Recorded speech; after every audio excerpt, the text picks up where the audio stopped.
Hoje nós vamos falar sobre geometria do engrenamento, como funciona o engrenamento, o acoplamento entre os dentes de uma engrenagem com a outra engrenagem. É muito importante conhecer essa geometria do engrenamento porque aí surgem alguns nomes como ponto de contato e ângulo de pressão. Imaginemos duas engrenagens, uma azul e a outra verde, e no momento que há o contato entre o primeiro dente, aqui embaixo, essa então está girando no sentido horário e essa está girando no sentido anti-horário. Então, no primeiro contato aqui, há o contato num ponto na base do dente da engrenagem azul, na extremidade do dente da engrenagem verde. Logo a mais, depois de dar um pequeno giro, esse ponto de contato já começa a vir mais para o meio do dente, na região do dente. Depois ele já está na posição central aqui do dente, mais ou menos. Ele já começa a tocar mais no fundo do dente da engrenagem verde e aí um pouco mais na ponta, na extremidade do dente da engrenagem azul. Visualizando esse tipo de movimento e o ponto de contato, você percebe que esse ponto desenvolve uma linha reta ao longo do contato durante o engrenamento. E essa linha reta, ela tem uma inclinação em relação a uma linha, no caso aqui vertical, que a gente chama uma linha tangente à velocidade das engrenagens. Então, uma linha vertical com essa linha inclinada possui um ângulo e esse ângulo vai ser o ângulo de pressão. Nesse caso, então, é muito importante se determinar o ângulo de pressão, uma vez que o ponto de contato estaria nessa linha e essa linha é chamada linha de ação. É nessa linha de ação também que atua a força de engrenamento. Essa força ela está inclinada em relação, às vezes, à transmissão de movimento que seria na direção tangencial. A força que transmite o movimento é na direção vertical. Mas como a força do engrenamento está nessa linha, na linha de ação inclinada, surge uma componente também na direção radial. Então, quanto maior esse ângulo de pressão, maior será também a força radial, aqui comprimindo, né, os dentes de engrenagem. Isso é muito interessante pelo fato de entender qual é a consequência do ângulo de pressão no engrenamento, uma vez que o ponto de contato percorre uma linha e essa linha reta é chamada linha de ação. Então aqui a linha de ação e aqui o ângulo φ, que representa o ângulo de pressão medido na direção da engrenagem movida. Esse ângulo de pressão faz com que a força de engrenamento tenha uma componente na direção radial. E para fins de cálculo e relação de transmissão, por mais que o dente entre em contato numa extremidade e saia na outra da engrenagem, é sempre levado em consideração um ponto de contato. Esse ponto de contato é uma linha que cruza o centro, na intersecção do contato e no diâmetro primitivo das engrenagens. Esse diâmetro primitivo nós vamos depois estudar melhor na nomenclatura dos dentes das engrenagens. Então, o que é mais importante aqui é conhecer esse ângulo de pressão. Esse ângulo de pressão é o ângulo entre a linha de ação e a direção da velocidade tangencial da engrenagem. Esse ângulo de pressão, numa engrenagem reta, de dentes retos, ele pode ser visualizado aqui na lateral do dente, pois aqui a linha é uma linha reta. Então, nesse caso, o ângulo de pressão seria essa inclinação do dente de uma engrenagem reta. É nesse caso em específico de uma engrenagem reta que a gente tem um dente reto com a inclinação do ângulo de pressão.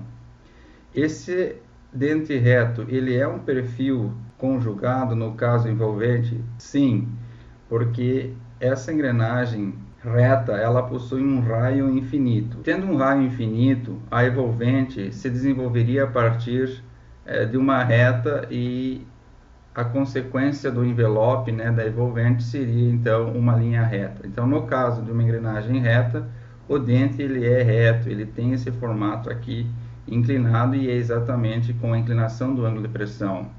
Qualquer outro tipo de engrenagem de diâmetro diferente do infinito, no caso, tem um perfil mais abaulado, esse perfil aqui mais arredondado, que é o perfil evolvente. Então, é descrito aqui sobre o ângulo de pressão, definido como o ângulo entre a linha de ação, a normal comum, e a direção da velocidade linear, tal que a linha de ação gira de ângulo φ graus na direção de rotação da engrenagem movida. Os ângulos de pressão dos pares engrenados são padronizados em alguns valores pelos fabricantes de engrenagem, o 14 graus e meio, o 20 graus e o 25 graus, sendo que o 20 graus é o mais atualizado e é o mais utilizado atualmente, e o 14,5 ele está em desuso. Vamos entender o porquê a escolha desses ângulos 14,5, 20 graus ou 25. Temos aqui a representação de dois dentados e uma engrenagem. A linha verde com um ângulo de pressão de 20 graus e com a linha vermelha com o ângulo de pressão de 14 graus e meio. O que tem de diferença?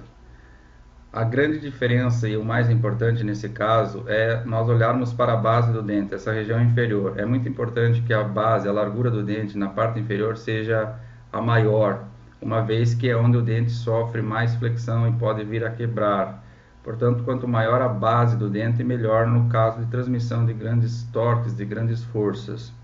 E o que apresenta uma base melhor, aqui nesse caso, é o ângulo de pressão de 20 graus. Quanto menor o ângulo de pressão, mais estreito vai ficando a base do dente, o que resultaria em uma largura de base de dente maior. Mas no caso de um ângulo de pressão muito grande, haveria uma força radial devido à componente da força de engrenamento muito grande. Então, uma média entre a largura do dente de base sendo ideal e também que não haja tanta força componente na direção radial devido ao ângulo de pressão, a inclinação da linha de ação, se padronizou muito o ângulo de 20 graus. Então, o ângulo de 20 graus é um ângulo de pressão padrão, e entendendo ele pelo fato de que ele implicaria na largura do dentado, principalmente na base do dente, e por ser a nossa inclinação aqui da linha de ação, essa inclinação da linha de ação que é formada pelo ponto de contato dos dentes durante o engrenamento. Aqui está ilustrando também uma diferença entre o círculo de base e o diâmetro primitivo que existe nos três tipos de ângulo de pressão. Veja que quanto maior o ângulo de pressão, mais largo vai ficando a base do dente. Mas é uma recomendação e padronização é a utilização do ângulo de pressão de 20 graus. Quando as engrenagens elas não trabalham no centro específico, nos seus centros, distância entre centro específico, vamos supor que há um distanciamento dessas engrenagens, haverá um aumento no ângulo de pressão. Então, se as engrenagens trabalharem exatamente nos seus centros específicos, calculado pela distância entre centros, que é o raio primitivo de uma engrenagem mais o raio primitivo de outra engrenagem, nós temos um ângulo de pressão, no caso aqui, o ângulo real 20 graus. Mas no momento em que há um distanciamento, ou devido à folga, o empenamento dos eixos, desalinhamentos, ou mesmo é montado com folga, onde há uma nova distância entre centro das engrenagens, essa distância se torna maior, há um deslocamento do centro do pinhão, por exemplo, e aí há aumento no ângulo de pressão. No caso, o ângulo de pressão passa a ser 23 graus. Aqui é uma ilustração do ponto de contato durante o engrenamento, formando essa linha reta, e aí nós temos um ângulo de aproximação e um ângulo de afastamento durante o engrenamento. É formado aqui um comprimento, e esse comprimento é chamado comprimento de ação, geralmente com a letra Z. Quando esse comprimento de ação, ou seja, o ponto de contato, iniciaria no dente e sairia ainda na região do dentado da outra engrenagem, tudo bem. Mas pode acontecer que o contato ele aconteceria fora ainda de um dos dentes ou entraria na base do dente da engrenagem movida. Ou seja, o comprimento da linha de ação ele é muito grande e acaba interferindo no engrenamento. Portanto, a gente precisa analisar o que a gente chama de interferência no engrenamento. A interferência no engrenamento seria, então, imaginando aqui o ponto C e o ponto D, são dois pontos que estão dentro da região do dentado da engrenagem. Já o ponto A e o ponto B são regiões onde estaria interferindo na parte interna do dentado ou já na parte da engrenagem, no corpo da engrenagem. Nesse slide nós temos a imagem da interferência, aqui é o pinhão e aqui a engrenagem, havendo uma interferência nessa região inferior do dentado, principalmente do pinhão, e aqui tendo então essa interferência. No caso de engrenagens com materiais macios, aqui seria arrancada essa porção de material. Materiais mais duros, haveria problemas aí no engrenamento. Para evitar interferência, a recomendação no número mínimo de dentes, e o número mínimo de dentes que uma engrenagem deveria ter para não haver interferência é 13. Então, qual é o número mínimo de uma engrenagem para que não haja interferência no engrenamento? 13. Então, sempre a gente pensa na construção de um sistema mecânico com engrenagem, com a menor engrenagem tendo 13 dentes, para que não tenha o problema da interferência.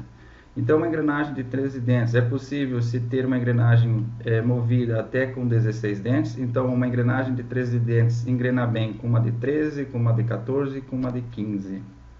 Para esse ângulo de pressão de 20 graus. Alterando o ângulo de pressão, altera-se esse número de dentes. Uma engrenagem de 14 dentes vai poder engrenar bem até com uma engrenagem de 26 dentes. Uma engrenagem com 15 dentes vai poder engrenar bem até com uma engrenagem de 45 dentes. De 16 dentes até 101 dentes e 17 dentes até 1309 dentes. Acima de 17, 18 dentes, não há mais problemas de interferência. Então, o número mínimo de dentes é 13 até 16. Mas, se por exemplo a gente precisa uma redução de 3 vezes, nós teríamos então que usar pelo menos uma engrenagem com 15 dentes, a motora. Para reduzir 3 vezes, a movida tem que ter um diâmetro 3 vezes maior, ou seja, 3 vezes maior o número de dentes. Então, nós teríamos que ter uma engrenagem de 15 dentes para que seja possível engrenar com uma até de 45 dentes sem interferência. Pode também se fazer alterações no perfil do dentado, no adendo, que a gente vai ver depois, na altura do dente superior e na altura do dente inferior, para que não haja essa interferência. E também pode-se fazer um deslocamento dos ângulos das engrenagens do dentado para que evite a interferência. Basicamente, para se evitar a interferência no engrenamento, é se observar o número mínimo de dentes para o pinhão. Vamos falar sobre a padronização do dentado das engrenagens e seus diâmetros e a nomenclatura. Vamos utilizar a engrenagem cilíndrica de dentes retos para falar sobre essa padronização, uma vez que as outras engrenagens seguem essa mesma padronização das engrenagens cilíndricas de dentes retos. A nomenclatura dos dentes, nós temos na parte do dentado, nós temos o círculo de base, que é onde é gerado o perfil envolvente. Esse círculo de base ele não aparece na construção da engrenagem, e esse círculo de base ele pode estar abaixo do dentado ou acima do dentado, mas esse círculo de base ele é apenas uma referência. O círculo primitivo ou diâmetro primitivo da engrenagem é o mais importante diâmetro das engrenagens, uma vez que está relacionado com o número de dentes das engrenagens. Tem a parte do diâmetro externo também aqui da engrenagem. A parte superior do dente, que está acima desse diâmetro primitivo, que passa mais ou menos na metade do dentado, é chamado de cabeça do dente ou adendo. Essa parte inferior do diâmetro primitivo, essa parte inferior é chamada de dedendo. Então, existe uma altura de adendo e uma altura de dedendo das engrenagens. E existe uma folga, essa altura de folga aqui. Somando a altura de folga mais o dedendo mais o adendo, nós temos a altura total do dente. Existe a espessura do dente, e a espessura do dente está sendo determinada pela largura no diâmetro primitivo da engrenagem. A largura de vão também é dado no diâmetro primitivo. Existe o topo do dente, existe a largura do dente, a face lateral, a raiz do dente, a lateral da engrenagem, e essa face da engrenagem, a largura do dente. Mas é muito importante a gente prestar atenção no diâmetro primitivo, passando nessa região próxima à metade do dente. A altura acima desse diâmetro primitivo adendo, a altura abaixo é o dedendo, altura total do dente adendo mais dedendo mais a folga, e nós temos aqui a largura também da engrenagem ilustrada. E existe uma padronização mundial sobre a relação entre o número de dentes da engrenagem e o módulo. Uma engrenagem pequena pode ter dentes grandes, uma engrenagem grande pode ter dentes pequenos. E é muito importante a padronização do tamanho desses dentes para que haja assim um engrenamento. E a padronização dos tamanhos dos dentes tem a ver com o módulo. E o módulo, matematicamente, tem uma relação entre o diâmetro primitivo da engrenagem sobre o número de dentes. Está ilustrado nessa figura o módulo 2,25, como que é o dente, 2,5, 2,75, 3, 3,5, 4, 5, 6. Nesse caso, quanto maior o módulo, maior será o dente. Então, matematicamente, existe uma definição para módulo de engrenagem, representado pela letra M, que é o diâmetro primitivo da engrenagem sobre o número de dentes. Mas a gente pode considerar também que o módulo é o tamanho do dente. Então, o que é o módulo na engrenagem? Tem muito a ver com o tamanho do dente. Quanto maior o módulo, maior é o tamanho do dente. Então, é fácil a gente calcular engrenagens a partir dessa informação, que o módulo é o diâmetro sobre o número de dentes. Uma engrenagem que eu tenha um módulo 2, qual será o diâmetro dela se o número de dentes for, por exemplo, 20? 20 vezes 2, o diâmetro primitivo da engrenagem vai ser 40 milímetros. Lembrando que o diâmetro primitivo é aquele diâmetro que passa próximo aqui à metade do dente. Para que a gente construa toda a engrenagem, é importante se saber também a padronização em relação à altura do adendo, do dedendo, do diâmetro externo, do diâmetro interno e a folga. Mas tudo isso é calculado em função do módulo.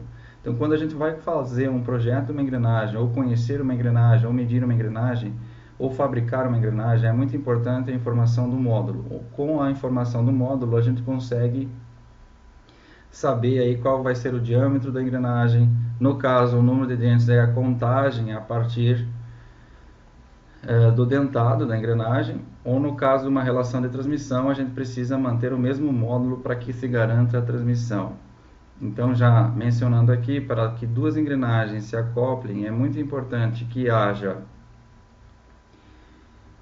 um número mínimo do dente de engrenamento, ou seja, então seria 13 dentes ou até 18 dentes. Então é muito importante se verificar a interferência.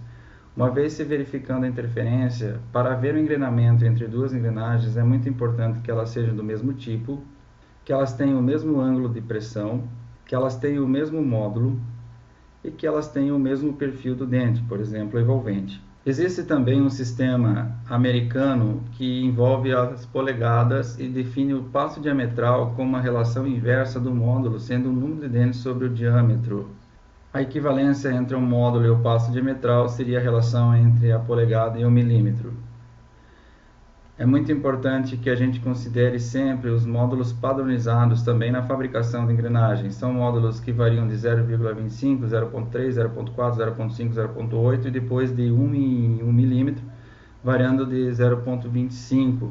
Então existe o módulo 1, 1,25, 1,5, 1,75, 2, 2,25, 2,75, 2,5, 3,25, 3, 3,5, 3,75 e assim por diante. Então é muito importante que a gente observe essa utilização de módulos que se afastam de 0,25 e 0,25. Fazer uma engrenagem com um módulo diferente dos padronizados teria problema em ferramental e teria problemas depois na substituição dessas engrenagens. Aqui numa representação técnica da engrenagem, temos a informação básica que precisa constar no dentado, né? Seria o passo do dentado e alguns cálculos como o próprio diâmetro primitivo, que é o módulo vezes o número de dentes. O número de dentes geralmente na informação técnica vem a partir da letra Z. Então o módulo nesse caso da engrenagem 8, número de dentes Z igual a 17. Temos aqui diâmetro primitivo, módulo vezes o número de dentes, 136. O passo é o módulo vezes o π. 8 vezes π dá 25,12. A altura da cabeça do dente é igual ao módulo 8. O pé do dente, 1,167 do módulo. Espessura, o passo dividido por 2, ângulo de pressão, no caso 20 graus, diâmetro de base é o diâmetro primitivo, esse 136, vezes o cosseno do ângulo de pressão, 128. Nós temos a construção de uma engrenagem a partir da informação do módulo e as principais dimensões que é importante se estabelecer na hora de se determinar uma engrenagem, como o diâmetro interno, no caso o diâmetro de base, o diâmetro primitivo, o diâmetro externo, o ângulo de pressão, a largura, passo circunferencial da engrenagem, a largura circunferencial do dente e a largura circunferencial do vão, a altura do dente, a altura do adendo e a altura do dedendo, aqui representado pela letra A e pela letra B. Uma escala maior aqui só do dentado, então nós temos a largura total do dente, SC, e o ângulo do dente, que é 2 vezes o ângulo alfa. Então, nesse exemplo que foi citado, o número de dentes da engrenagem era 17. Módulo, representado pela letra M. Diâmetro primitivo, no caso, se calcula a partir do módulo vezes o número de dentes. O passo, que é isso aqui, passo circular, se calcula pelo módulo vezes o π. A espessura circular e o vão do dente, essa espessura S e o vão do dente se calcula pelo passo dividido por 2. A espessura cordal, que é essa SC, se calcula pelo módulo vezes o número de dentes vezes o seno do ângulo alfa. E o ângulo do alfa se calcula por 90 graus dividido pelo número de dentes. Diâmetro externo é o módulo vezes o número de dentes mais 2. O diâmetro interno, nesse caso, é o módulo, vezes o número de dentes menos 2,334. Isso pelo fato da altura do dente. Então, a altura do dente H, aqui, é calculado pela altura do adendo. A altura do dente é calculada pelo adendo mais pelo dedendo. O adendo é igual ao módulo e o dedendo é 1,167 do módulo para considerar a folga. Então, no caso dessa folga, é 1/6 do módulo. Ângulo de pressão é padronizado. Diâmetro do círculo de base é o diâmetro primitivo da engrenagem, que a gente calculou aqui em cima pelo módulo vezes o número de dentes, vezes o cosseno do ângulo de pressão. A altura do dente, como já mencionado, é igual ao módulo. Então, uma vez escolhido o módulo, a gente já sabe a altura do dente. A altura do pé do dente, que é o dedendo, é o módulo, mais 1/6 do módulo, que equivale a 1,167 do módulo. A altura total do dente é o adendo mais o dedendo, já com a folga. Aqui a largura da engrenagem está dita com a letra L, também pode ser com a letra F, que é a face da engrenagem, o comprimento ou largura da engrenagem. Vamos falar sobre engrenagem cilíndrica helicoidal. As engrenagens cilíndricas helicoidais são muito utilizadas nas transmissões mecânicas por algumas vantagens em relação à engrenagem de dentes retos. Os dentes da engrenagem são cortados de modo a formar uma hélice na engrenagem. Aqui a gente consegue observar como seria uma engrenagem helicoidal se a largura dela fosse maior do que geralmente a gente vê. As engrenagens helicoidais, elas têm uma largura às vezes limitada e a gente não consegue visualizar toda a helicoide. Mas no caso, se a largura fosse maior, como essa ilustração, nós poderíamos acompanhar aqui o perfil de um dente e formaria uma helicoide. Ele vem, faz essa volta lá atrás e volta. Então, isso aqui seria uma hélice, por isso chamado de dentes helicoidais. Geralmente essas engrenagens são cortadas com largura menor e a gente só percebe aqui uma pequena inclinação no dente. Mas se a largura fosse maior da engrenagem, conseguiríamos observar essa helicoide se formando. Como a gente viu nas engrenagens cilíndricas de dentes retos, existe a presença de uma força tangencial que provoca a transmissão do torque. Devido ao ângulo de pressão, surge uma força radial. Nesse caso das engrenagens helicoidais, devido ao ângulo de hélice, surge uma outra força, uma força axial. Então, essa força axial é no sentido do centro do eixo, comprimindo, ou tracionando o elemento mecânico eixo e os apoios. Então essa força axial seria uma desvantagem nas engrenagens helicoidais, a não ser que seja desejável essa força axial. Por exemplo, numa furadeira elétrica com a função martelete para perfurar concreto, se usa dessa força axial gerada pelo engrenamento de dentes helicoidais para provocar aí o martelete, né, o martelo nas furadeiras. Essa força tangencial ela é calculada pelo torque dividido pelo raio. A força radial é calculada pela força tangencial, veja, a tangente do ângulo de pressão. A força axial, então, nesse caso, é calculada pela força tangencial presente na engrenagem, veja, vezes a tangente de um ângulo psi. Esse ângulo psi, aqui ilustrado com a letra grega psi, é o ângulo de hélice. Então, φ é o ângulo de pressão da engrenagem, igual à engrenagem cilíndrica de dentes retos, e psi é o ângulo de hélice de uma engrenagem. A engrenagem helicoidal apresenta uma simplificação na sua representação, que é a inclinação do dente. A inclinação do dente aqui com o ângulo psi é o ângulo de hélice, largura de face da engrenagem. Quando a gente analisa uma engrenagem helicoidal, nós primeiramente comparamos a engrenagem helicoidal com uma engrenagem de dentes retos.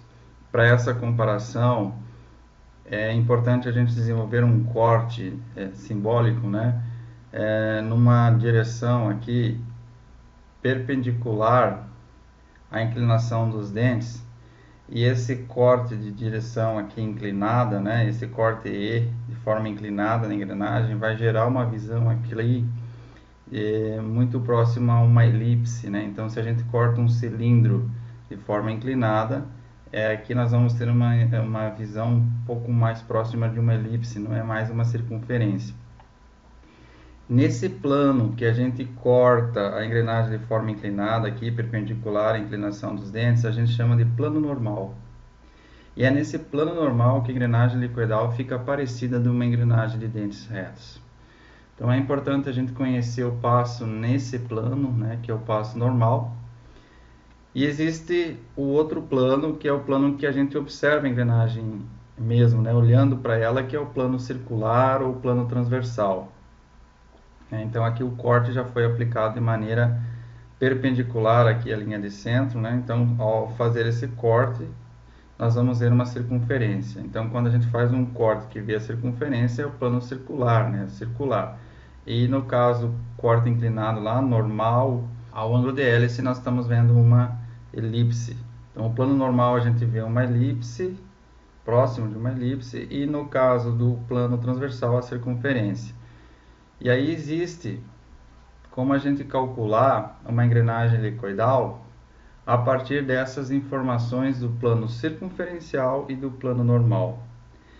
Veja, nós estamos comparando a engrenagem helicoidal a uma engrenagem cilíndrica de dentes retos a partir do seu plano normal.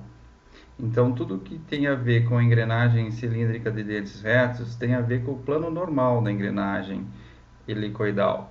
Então, o módulo que a gente viu anteriormente, que é uma padronização do tamanho do dente em função do diâmetro e o número de dentes de uma engrenagem, o módulo para a engrenagem helicoidal também funciona, só que nesse caso o módulo da engrenagem helicoidal tem a ver com o plano normal, que é o plano onde a gente vê a elipse, muito relacionado com a engrenagem cilíndrica de dentes retos. Então, quando a gente fala de módulo da engrenagem helicoidal, nós temos que mencionar mais uma informação, que é o módulo normal. Às vezes, a informação de módulo normal só vem com a letra M, mas pode vir acompanhado com a letra M e o Nzinho do lado, Nzinho, porque é o módulo normal. Então, o mesmo módulo utilizado na fabricação de uma engrenagem cilíndrica de dentes retos é o módulo normal para a fabricação de uma engrenagem cilíndrica de dentes helicoidais. Mas o cálculo do tamanho da engrenagem, do diâmetro primitivo de uma engrenagem helicoidal, ela é feita a partir do módulo circunferencial ou módulo transversal, ou seja, transformar esse módulo que está lá no plano normal, aquele inclinado, para o plano circunferencial. Portanto, o módulo circunferencial é igual ao módulo normal da engrenagem de dentes retos dividido pelo cosseno do ângulo de hélice psi. O diâmetro primitivo dessa engrenagem helicoidal já vai ser o módulo circular circunferencial vezes o número de dentes. Não é mais um módulo normal, e sim um módulo circunferencial. Passo circular também ganha aqui o módulo circunferencial, passo normal ganha o passo circunferencial, tudo relacionado com o ângulo de hélice. Se nós pensarmos num cálculo fácil aqui, qualquer número dividido por um cosseno de um ângulo, geralmente esse ângulo de hélice pode ser 10, 15, 20 graus, o módulo circunferencial ele vai ser maior do que o módulo normal. Portanto, uma engrenagem helicoidal ele apresenta uma equivalência com uma engrenagem de dentes retos a partir do seu módulo, mas o módulo no plano circunferencial, onde age maior força, que é a força de transmissão, ele tem um módulo equivalente, um módulo circunferencial maior. Portanto, a engrenagem de dentes helicoidais tem um dente maior em relação à mesma engrenagem de dentes retos, pois tem um módulo maior. E a gente sabe que o módulo tem a ver com o tamanho do dente. Quanto maior o módulo, maior o dente. Portanto, uma engrenagem helicoidal apresenta um dente um pouco maior, um pouco mais robusto, considerando o mesmo módulo normal. E essa relação com o módulo de dentes retos, da engrenagem cilíndrica de dentes retos com uma engrenagem cilíndrica de dentes helicoidais, como o módulo está relacionado com a elipse formada pelo corte perpendicular ao ângulo de hélice ali, então forma um plano normal. Essa elipse, ao ser calculada uma equivalência com o número de dentes a partir do mesmo módulo e o raio da elipse dado pelo diâmetro primitivo de uma engrenagem dividido por 2, que seria o raio primitivo, dividido pelo cosseno ao quadrado do ângulo de hélice, e depois vinculando a informação do módulo, nós chegamos que existe uma relação de número de dentes que teria uma engrenagem de dentes retos para uma engrenagem de dentes helicoidais. E essa relação aqui, NE, é igual a N sobre cosseno ao cubo do ângulo de hélice. O que significa isso? Aqui nós temos a definição do número virtuais de dente. O número virtual de dente de uma engrenagem helicoidal significa quantos dentes teria essa engrenagem helicoidal se ela fosse de dentes retos. É isso que significa. E sempre é um número maior. Por exemplo, na engrenagem helicoidal, N é o número de dentes que eu conto na engrenagem helicoidal, dividido pelo cosseno ao cubo do ângulo de hélice, vai dar sempre um número virtual de dentes maior. Isso implica que a minha engrenagem de dentes helicoidais, ela pode ser feita com um número menor de dentes, principalmente considerando o efeito da interferência. A padronização aqui em relação à nomenclatura e os nomes em relação à construção dessa engrenagem envolve o diâmetro primitivo, a altura do dente, a altura do adendo, do dedendo, a folga, o vão, tudo em função do módulo e do módulo circunferencial. Então, é muito importante aqui se levar em consideração o módulo circunferencial, nesse caso MC, e vejam aqui o módulo normal é 4, que seria o equivalente a uma engrenagem de dentes retos, mas na construção de uma engrenagem helicoidal a gente usa a informação do módulo circunferencial. Depois o cálculo da altura do dente, do diâmetro primitivo, do diâmetro externo e interno de uma engrenagem é feito a partir dessa tabela, sempre em função do módulo circunferencial. Vamos falar sobre a engrenagem cônica e coroa sem fim. As engrenagens cônicas, como a gente já viu, podem ser de dentes retos ou podem ser de dentes helicoidais, e existem fabricações e patentes de outros formatos de dentes, por exemplo, as engrenagens hipóides, que levam a forma hiperbólica na construção do formato do dente. Esse par aqui é muito utilizado nos diferenciais, né, de caminhão, de carro, né, no sistema de transmissão mecânica, principalmente em eixos perpendiculares. E existe aqui uma engrenagem, no caso, com formato de dente chamado de zero, que é um formato de dente muito parecido com um formato helicoidal, só que no caso de uma engrenagem helicoidal gera força axial, e nesse caso, para esse formato de dente aqui em específico, não teria a formação da força axial, seria um ângulo de hélice equivalente a zero, por isso chamado de engrenagem zero com essa marca registrada. Aqui a padronização da engrenagem cônica em relação aos seus diâmetros, aos seus ângulos de inclinação, as suas distâncias entre centros, veja tudo em função do módulo. Então, uma vez conhecido o módulo que é da engrenagem cilíndrica, também é utilizada essa informação do módulo aqui para engrenagem de dentes helicoidais. As tabelas aqui na construção da geometria do dente da engrenagem. Então, observando todas essas informações, a gente consegue ter todas as definições de uma engrenagem cônica para ver um bom engrenamento, já ajustando as folgas. Uma alteração que pode ser feita na superfície de um dente de engrenagem cônica é coroado ou não coroado, né? Geralmente uma engrenagem tem mais contato numa região central do dente, então se faz uma variação na espessura do dente, principalmente ele ser mais espesso na parte central e menos espesso, né, olhando da parte de cima, né, esse topo do dente aqui, o topo do dente ele é mais fino na parte de entrada aqui dos dentes, e na parte central ele é mais espesso, onde há maior contato, então se prevalece esse contato na região central da engrenagem. E as engrenagens de rosca sem fim, existe a padronização na construção dessas engrenagens, também em função do módulo. Aqui um exemplo construtivo da engrenagem, as suas distâncias, quais são os raios necessários. Também existe uma tabela aqui na construção para essa tipo de dente, passo, ângulo de hélice na hora de construção, diâmetro primitivo, altura, largura, inclinação, raio, tudo bem detalhado aqui para construção, fabricação desse tipo de engrenagens de coroa e sem fim.